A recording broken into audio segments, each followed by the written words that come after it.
I really hope any of that was transmitting, and I honestly don't know yet. We have a longer email here, and it's going to take me at least a couple seconds to copy it over, because I keep forgetting that when I copy over email from Thunderbird, which is my main email client now, it always wants to copy over what looks like HTML tags. And really, I was just saying that out loud as nothing more as a distraction while I come over here, click for the people who are actually watching it live. And I will say, this is the kind of email when I first get, I'm always hesitant to answer right away. And I will say I did do a mistake this week, immediately responding to a long-time Podnutzian Tony, who emailed to Mini PC Show.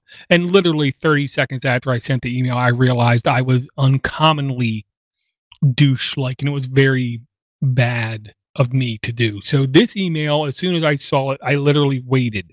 Okay.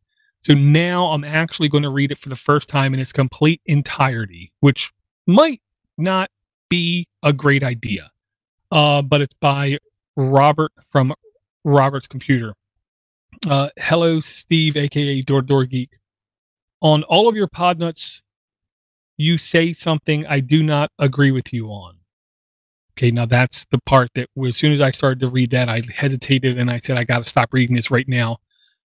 And look, I can only put it like this, and it stems from the fact that I am not extremely confident about myself. So when an email starts like that, I get a little bit worried. So I immediately stopped reading it. But let's get through this together. On all of your Podnutz shows, you say something I do not agree with you on. You say you are stupid. And the screen just jumped on me. I'm guessing dumb, someone smarter than me, or keep putting yourself down. To start with, I do not think you are stupid or dumb. If you were, then why would you take over Podnutz?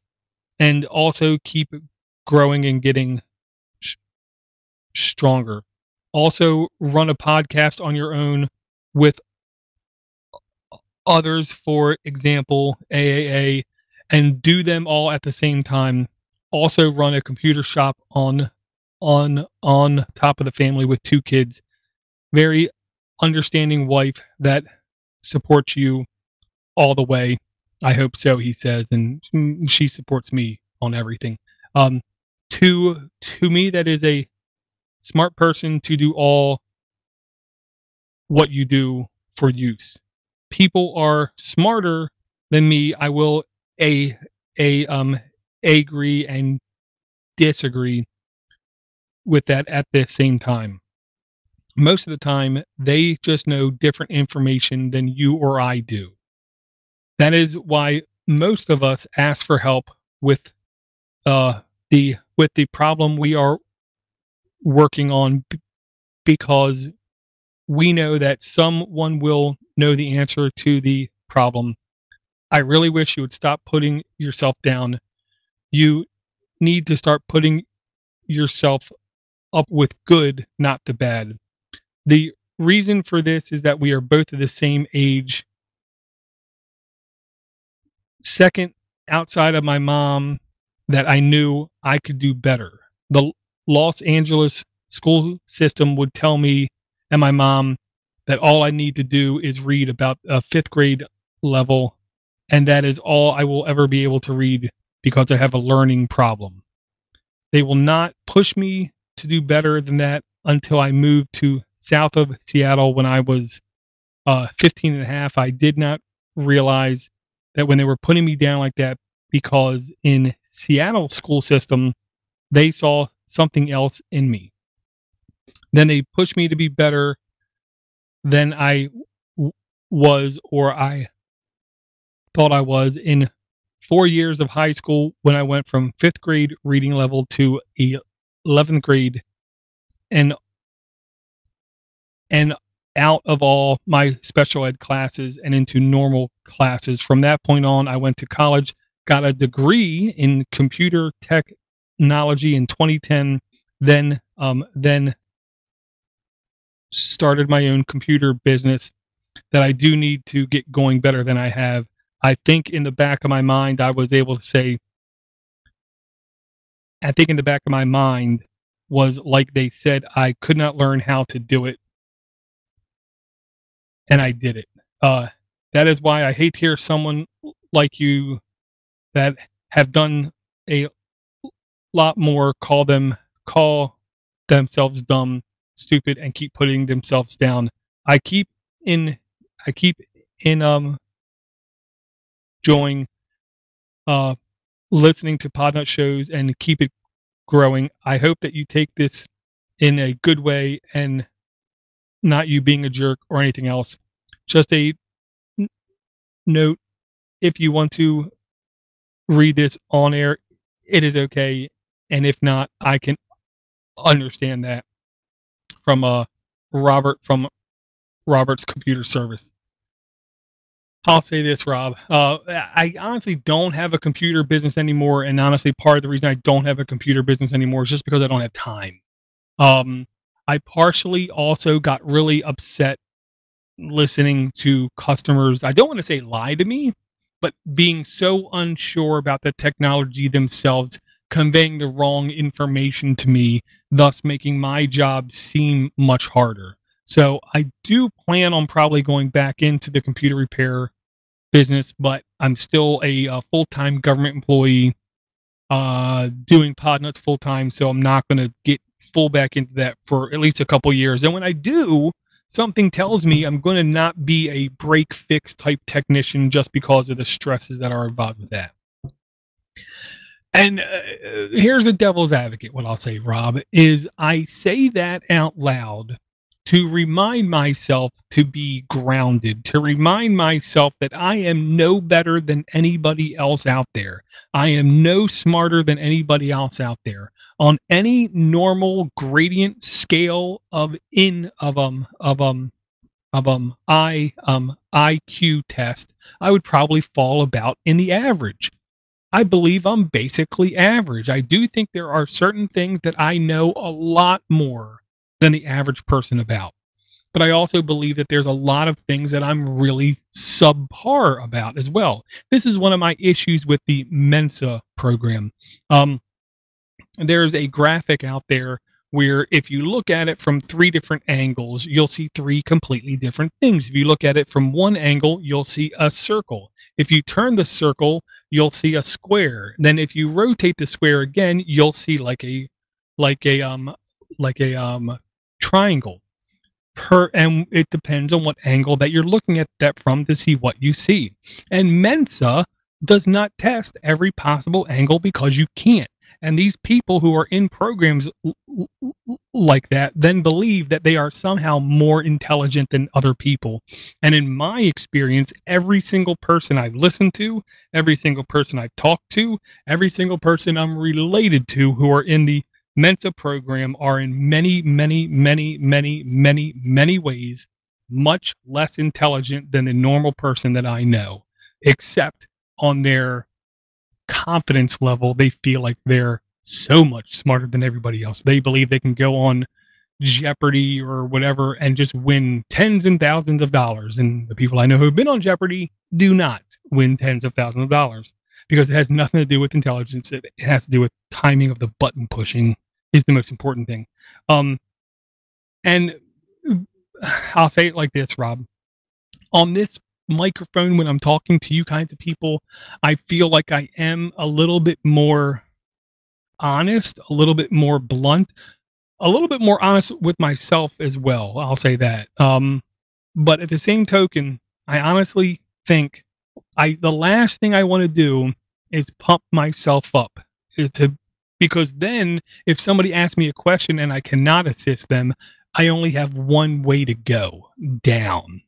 I don't think I'm any smarter than anybody else. I do think I have a little bit more, not energy, a little gumption, a little bit more piss and vinegar to like find information out, which doesn't really make me smarter in any way. It helps me convey information, I think, better than some other people. two more quickies about intelligence and experience life, dare I say. I truly believe there are a couple things. One, and I found out literally, because now I'm listening to easily 24 hours plus of spoken word content in a given day.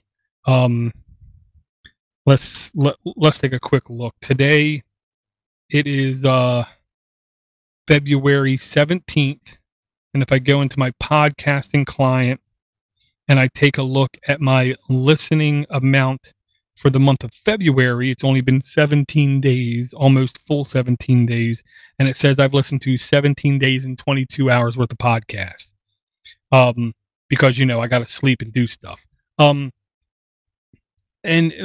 I want to say I'm gonna have to do some more research and find the actual originating place where this came from. But here was the gimmick.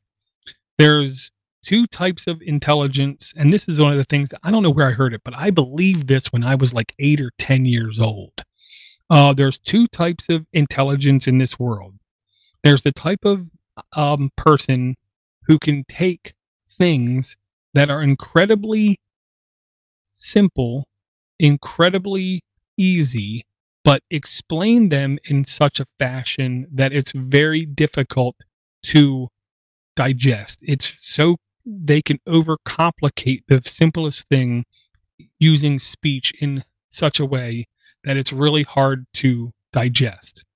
You have the other type of intelligence, which is someone who can take the unbelievably complex, the unbelievably perplexing, the unbelievably deep subject matter and convey it in such a way that it's very easy for people to digest, very easy for people to comprehend, very easy for people to understand. And for the first 30 years of my life, I didn't speak a lot at all to anybody. So I really did prize when I did say something that I wanted to try to say it in as few words as possible with trying to make the most sense of anything that I ever talked about at that point in time. So I always wanted to be really careful with what I said and how I said. And what it turns out is now, I'm nearly, I feel 50, even though I'm not, I'm close enough to 50. I truly believe this. Intelligence, two quickies about intelligence. One, intelligence means absolutely nothing if you don't stop once in a while and think. And that alone, I got to say to myself a couple times just to let it fully digest. Intelligence means nothing if you don't stop once in a while and think. We all have this uncanny ability to think we know stuff, to think we're smart, to think we understand stuff. But if you don't stop and actually think once in a while, then you actually don't. The brain has a miraculous muscle memory to convince us that we know things and we believe things and we've seen things and we experience things and we understand things when we actually don't. So we have to once in a while just hit the brakes, stop, and think. Okay. Here's the second thing. Intelligence is a non-sequitur. Intelligence doesn't exist on any plateau of any existence or any comprehension or any understanding or anything. Intelligence doesn't exist until you communicate it to somebody else. And I said that slow for myself. If you don't convey what you know, your intelligence, to somebody else, the intelligence might as well not even exist. Period. I'll say this is in kind of conjunction with that. About 14 years ago, I'll say this, and this actually, I don't know where I heard this, but I heard this like a week or two ago. About 14 years ago, I would have considered myself brave. I would have considered myself a man of like unquestionable honor. I literally, at least once in my life that I know for a fact, and I believe it's actually twice in my life, put myself in unbelievable amounts of harm to rescue, save, protect, whatever, somebody else. I've done that more than a couple times without even hesitation, without thinking, without question. And then 13 years ago, my first son was born. And then instantaneously, I became a coward.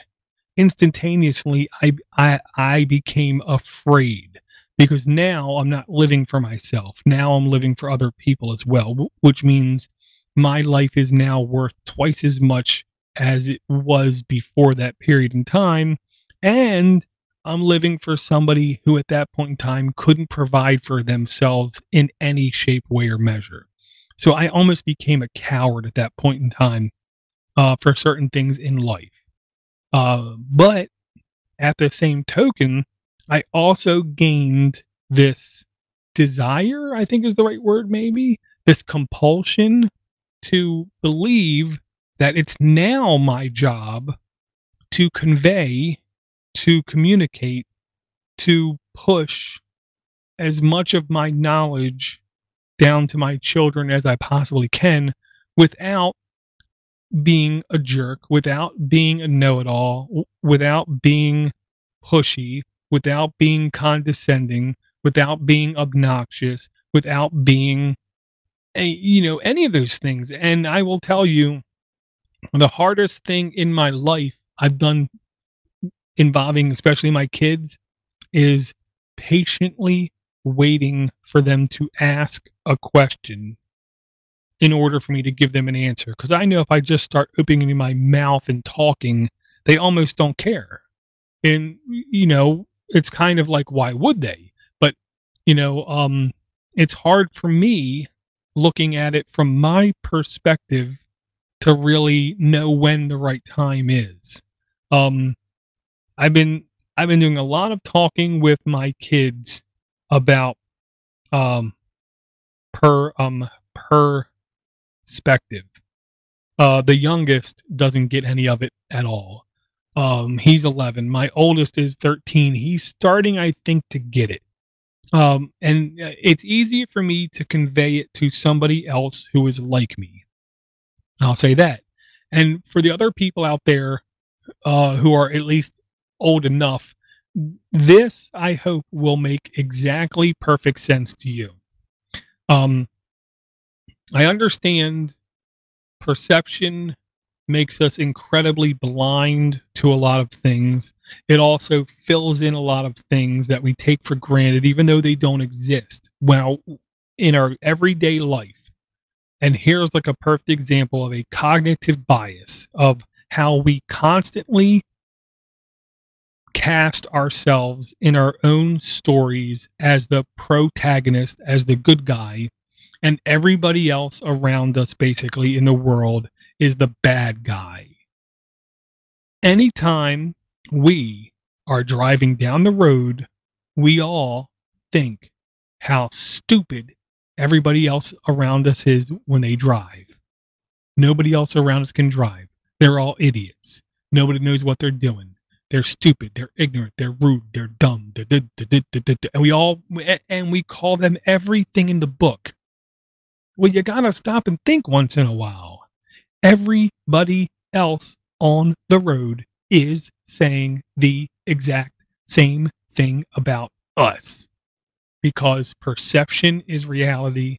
We cast ourselves as the good guy in everything, and everybody else is the bad guy. That's life. If I had to describe life to everyone, it is a nonstop, ongoing cognitive ordeal of trying to cast ourselves as the good guy, trying to reaffirm that what we're doing is the right thing, while at the same time pushing everybody else down a little bit, believing that in the same time we're going to keep pushing ourselves up. So, to come back to Rob's email, why do I say I'm stupid? I say I'm stupid because I try to keep myself in check. I try to keep myself as close to reality as possible without getting too overconfident, without getting too pompous about myself. But Rob A, thank you very much for the email. 2, thank you very much for supporting the show. Just sending an email in is an immense way to do support to the show. 3, you're right. I can't say you're wrong. If I say you're wrong, then I'm even more of a jerk. You're not wrong. You did not come off as a jerk. I will say the very beginning of your email made me at least hesitant, worrisome about reading it in its entirety. But what you said was absolutely 100% spot on. Period. I will say this. If you want to do more computer repair stuff and you want to know more about computer repair stuff and you need any assistance coming to TECHCON Unplugged, where honestly, there's little doubt in my mind, virtually any computer tech of virtually any level of computer tech can come to that event, and you will pick up on tools, you'll pick up on tips, you'll pick up on techniques, and you'll make friends there who can help you throughout future processes. So if you want to come to that event, Rob, and you have problems getting to that event, whether it's because you're having a hard time paying for airfare or for the room or whatever, don't hesitate. Contact me. Let me know. I'll be happy to help you out. There's 2 other people I got to try to get in contact with who I haven't heard from now in like a couple weeks because they were going through their own ordeals and I tried to help them out as well, and I haven't heard anything in the last couple weeks. I am still watching the YouTube feed, the Mattermost server, the Discord server, and the IRC server. So again, to the audio listener listening to this in post, you really should not experience any of these outages.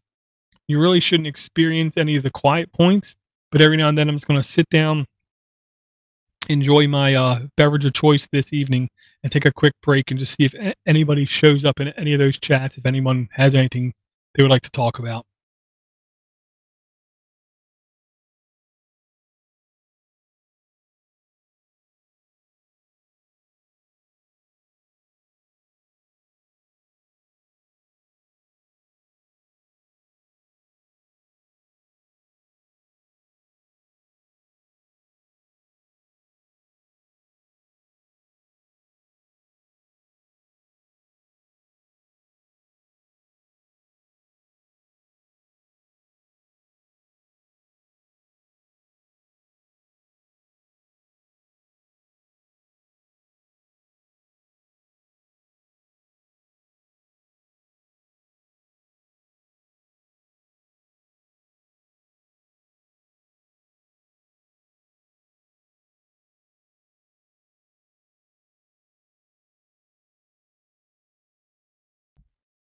Okay, here you go.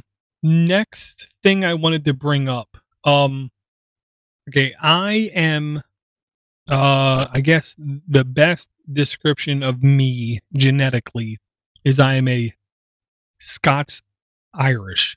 My mother was first born Irish in this country. Both of her parents were first time immigrants, one from Kilkenny, Ireland, one from Cork, Ireland. One of them had to lie and change their name when they came through because they were on the IRA hit list, or they were on the IRA most wanted list because they were in the IRA. And on my father's side, basically 12 generations in this country from Scotland is the gist of it, kind of thing. So I am Scots Irish to the nth degree. And I've been, let's just say, reading a lot of stuff, I've been reading anything, listening to a lot of stuff, because even when I find textual pages, I'm listening to them via my Android application. And I can tell you, I suffer from more than a couple of the stereotypical Scots-Irish things, which is when I enjoy a beverage with alcohol in it, I might enjoy a little bit too much.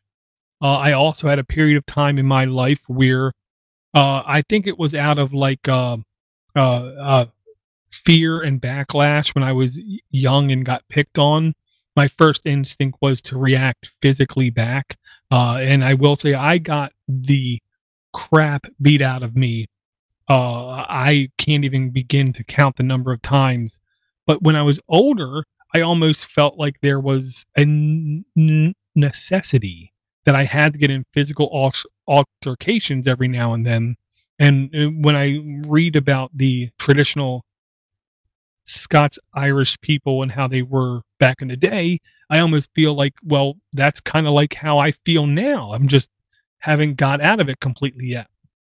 But the Scots Irish people, I think, are a breed of people that really don't get a lot of credit in the making, the building of America into what it is today. We we did a lot of the backbreaking labor that a lot of people didn't want to do. These days, you would say these were the Mexican immigrants who came up there doing the work that nobody else wants to do kind of mentality. Well, back in the 1920s and stuff, it would have been the Irish people, and before that, it would have been the Scots people doing that kind of work that no one else wanted to do. And my grandfather helped build the New York train system, and that was one of the very stereotypical jobs of an Irishman, was to work on train systems, because it was back-breaking labor. Where the story I always heard about my grandfather, who I never met, I believe he died when I was 2 years old, so I don't know him, was like one day at work, he was there 20 minutes into his work, a like steel girder, 200-pound steel girder hit him in his head. He like brushed it off, went back to work. 12 hours later, when he got home from work, because that's how much the Irishman would work back in the day, he had to like slowly turn his hat inside out, and his wife had to take a pair of scissors and cut all the hair to take the hat off, because his head was covered in blood and he didn't want anybody to know, and he wanted to get his job done because he wanted to get paid, because he wanted to work and get stuff for his family. That, to me, is like the traditional Irishman mentality of working. Okay, now, all that led up to this. And this is a YouTube video that I will, without hesitation, say has at least sprinklings of racism through it, is what I want to say. I honestly don't think it was made at all with the intent of being racist. I do think the guy who they're interviewing might have a little bit of racism in him, kind of thing, but I don't think it comes from a place of hatred, is what I'm going to say. I don't think it comes from a place mean-spirited. Dare I say, it's just, I think, the way that he was brought up.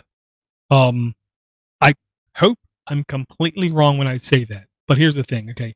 I watched this whole interview, and the interview is a YouTube channel called Uncommon Knowledge with Peter Robinson. It's a production of the Hoover Institute, which I believe is a part of Stanford College.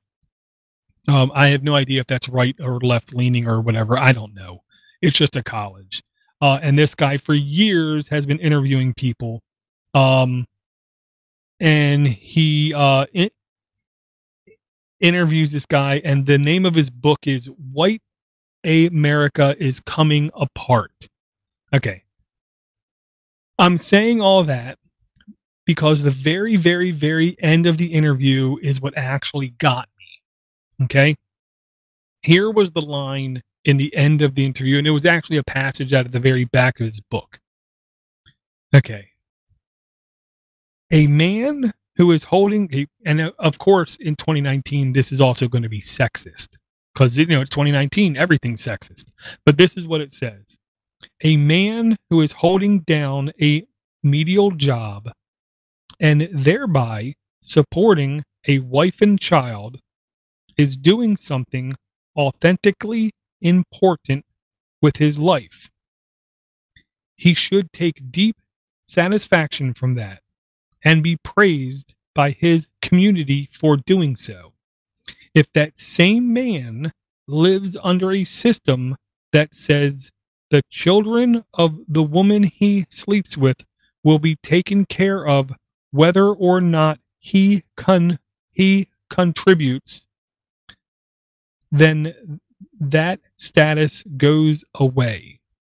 I am not describing a theoretical outcome, but American neighborhoods were once working at a medial job, providing for his family, made a man proud, and gave him status in his community. And where now it doesn't. Taking the trouble out of his life strips people in major ways which human beings look back on their lives and say, I made a difference.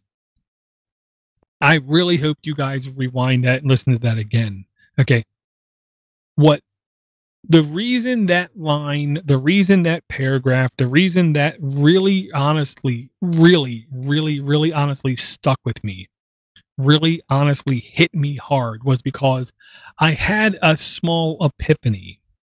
And the epiphany is we in America only have one actual right. And this right, I'm going to quote, comes from a comedian. And the right is you have the right to be offended. You do not have the right to be happy.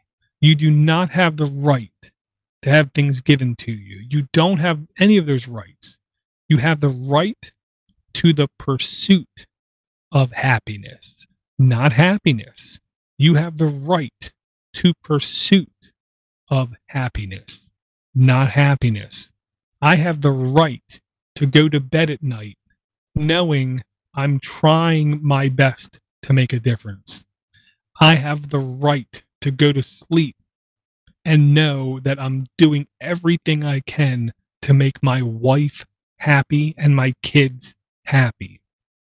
That's the only right that I have in this country. And dare I say, that's to me one of the beautiful things about this country. They can't promise you happiness. They cannot promise you anything. All they can promise you is that you're going to have the opportunity to do what you can do to make everything else better.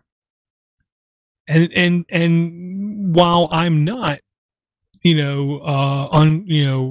without doubt, like happy, I'm not the best dad there is. I'm not the best husband there can be. I'm not the best Marylander there can be. I'm not the best son that I can be. I'm not the best brother or sister that I can be. I can wake up every morning and work an honest day's work and do everything in my power to try to make sure that my wife is happy and my kids are happy. Now, a really quick, short diversion, and it's going to be towards the acronym WEIRD. Western, educated, industrialized, rich, democracy. That's what we are in America. Notice there was no sexism in that acronym. Notice there was no race in that acronym. Western, educated, industrialized, rich, democratic. If we had to classify what it meant to be an American, it would be those 5 things. There's a lot of other people in that world who don't have more than a couple of those things available to them. And one of the things I try to stress to my children is some people will say the privilege that they've been given.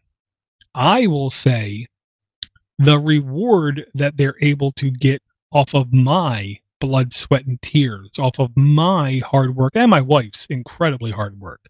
There's no doubt she provides just as much, if not more, to those children than I do. But they have certain things available to them because that's all that we live and we work towards. Again, I used to be somebody I would consider brazen. I would have considered myself, brave. I would have considered myself in some ways foolish. But 13 years ago, I became a coward, a complete and utter coward, because I want to make sure that I'm doing everything in my power to make sure they have what they want. I honestly feel like I'm selfless.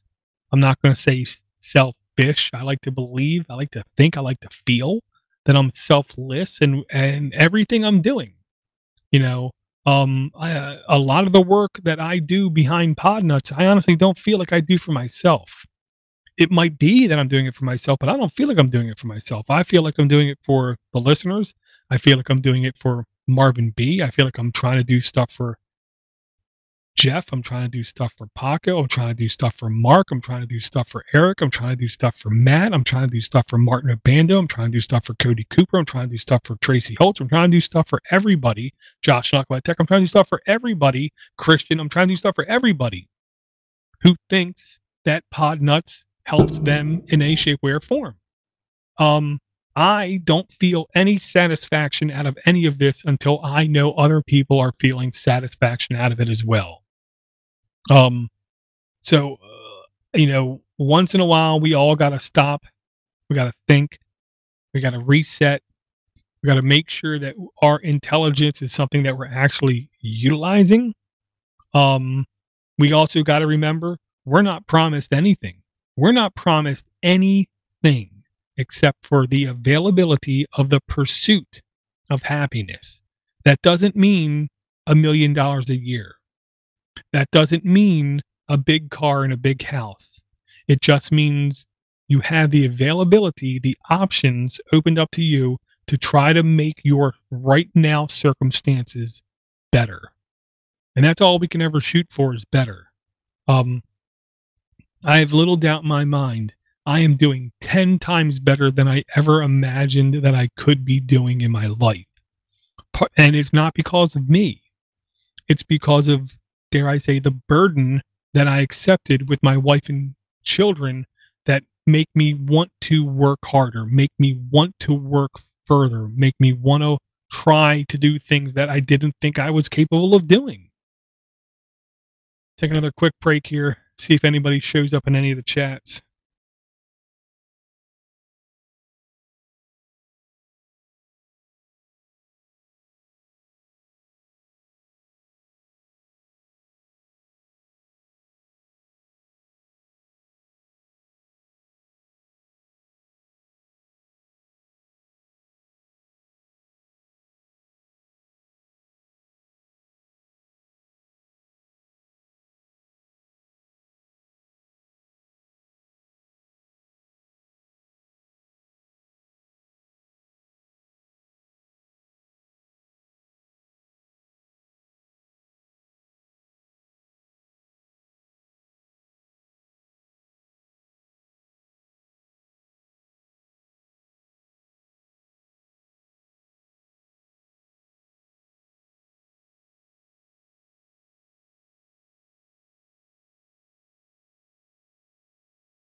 Okay, this one's going to be a quickie because I do believe I mentioned this before. But I'm going to start with my oldest son.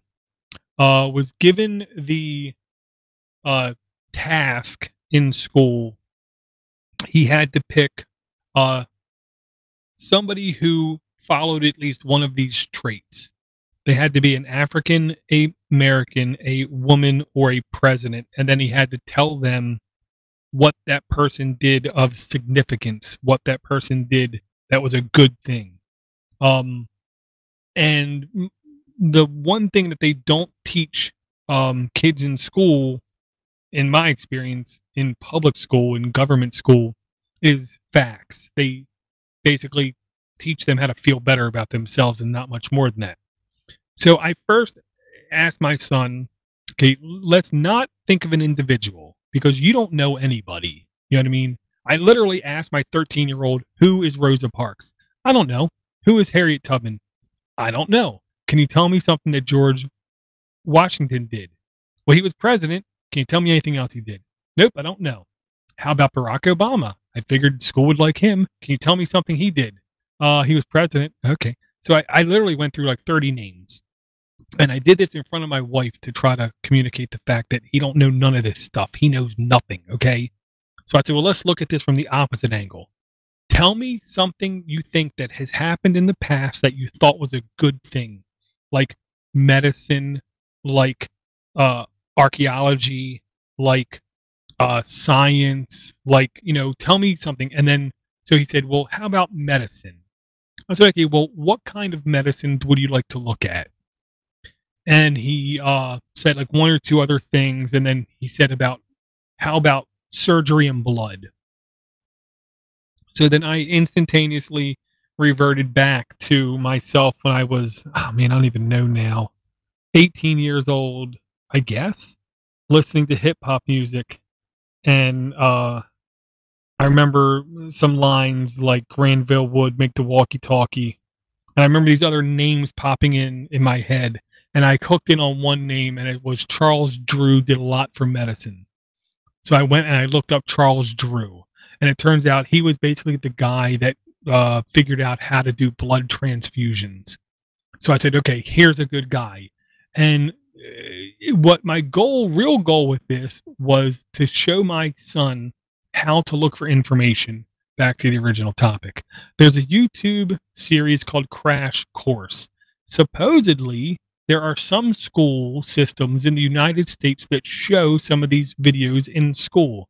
I'll just tell you right now, there's a billion times worse things they could be showing kids in school. Most of these crash course videos I've seen, I consider well above average. They're not perfect. Let's stop right now. Absolution is a plan to failure. Perfection is not obtainable. Let's try to find something good enough. And in my humble opinion, these crash course videos are well good enough.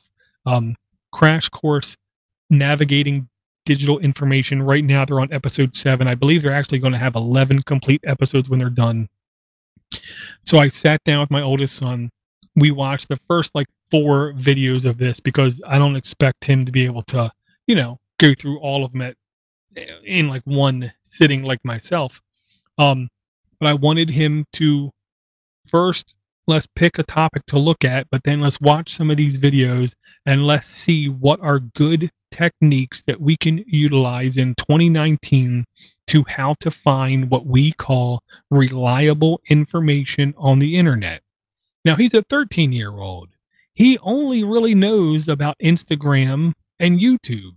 And he knows Google exists, but he has no idea what a URL is. He has no idea what any of these other websites are. So we sat through the first 3 or 4 videos on this. I want to say 4 videos on this.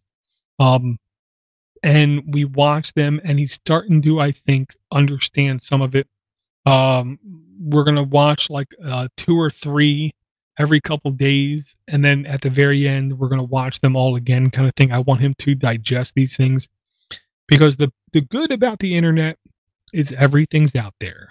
The bad about the internet is everything's out there, and you as a human being have to discern what is credible and what is not credible. And one of the things I try to say to my kids, and this was a line I heard from James Randi. And if you do not know who James Randi is, we don't have enough time to go through that. But one of the things I believe it was James Randi said, it is equally incompetent to believe everything that comes out of somebody's mouth as it is to completely disregard everything coming out of somebody's mouth.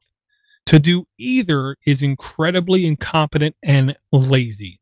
Again, we cast ourselves as the protagonists in this thing we call life. Most of the people out there who we think are lying to us don't believe that they're lying to us. They believe they're telling us the truth. That's the first thing we have to admit. When it comes to any kind of political discussion, religious discussion, philosophical discussion, moral discussion, all of that. The other person believes what they're saying is 100% pure, period. Okay. So we have to remember that when we hear people, that doesn't mean that they're right. That means we should listen to it, digest it, evaluate it, and then try to find either supporting or conjecting topics so we can try to figure out who's actually right in this. I think this is a really good start for someone to pick up, to try to learn, to try to listen to, and see, what is the right answer. Because the hardest thing I think for a kid moving forward is going to be is how do we actually figure out what's right? Because truth and facts are always changing. You know what I mean? The only constant in this universe is change. The only question is, does the truth change every second or does it change every millennia? But it's always going to be morphing into something else. That's the only constant we have in this universe, period. I did not hit the local record on any of these, so I'm really upset, which means I'm going to have to go to the YouTube video. Hopefully, I did everything right in the YouTube video. Looks like we've been going on for about 44 minutes. So if I did record this right on YouTube, and if I did transmit the first couple minutes, this will be published as a DDG. If not, I'm just going to record it all again next week. I will be up again. The goal is on Sunday nights. I will be monitoring the YouTube chat. I will be monitoring the Discord chat. I will be monitoring the Mattermost server. And I will be monitoring the IRC if you guys want to come out and hang it all. If you don't, you don't. If you do, you do. Rob, again, thanks for the email. If you want to send me an email in, just ddg at podnutz.com. If you want to, you can also send us a voicemail at 7076-PODNUT. I want to thank everyone for their support. Thank everyone for their emails, and thank everyone for all the downloads that we've had throughout the years. And we'll talk to everyone again real soon.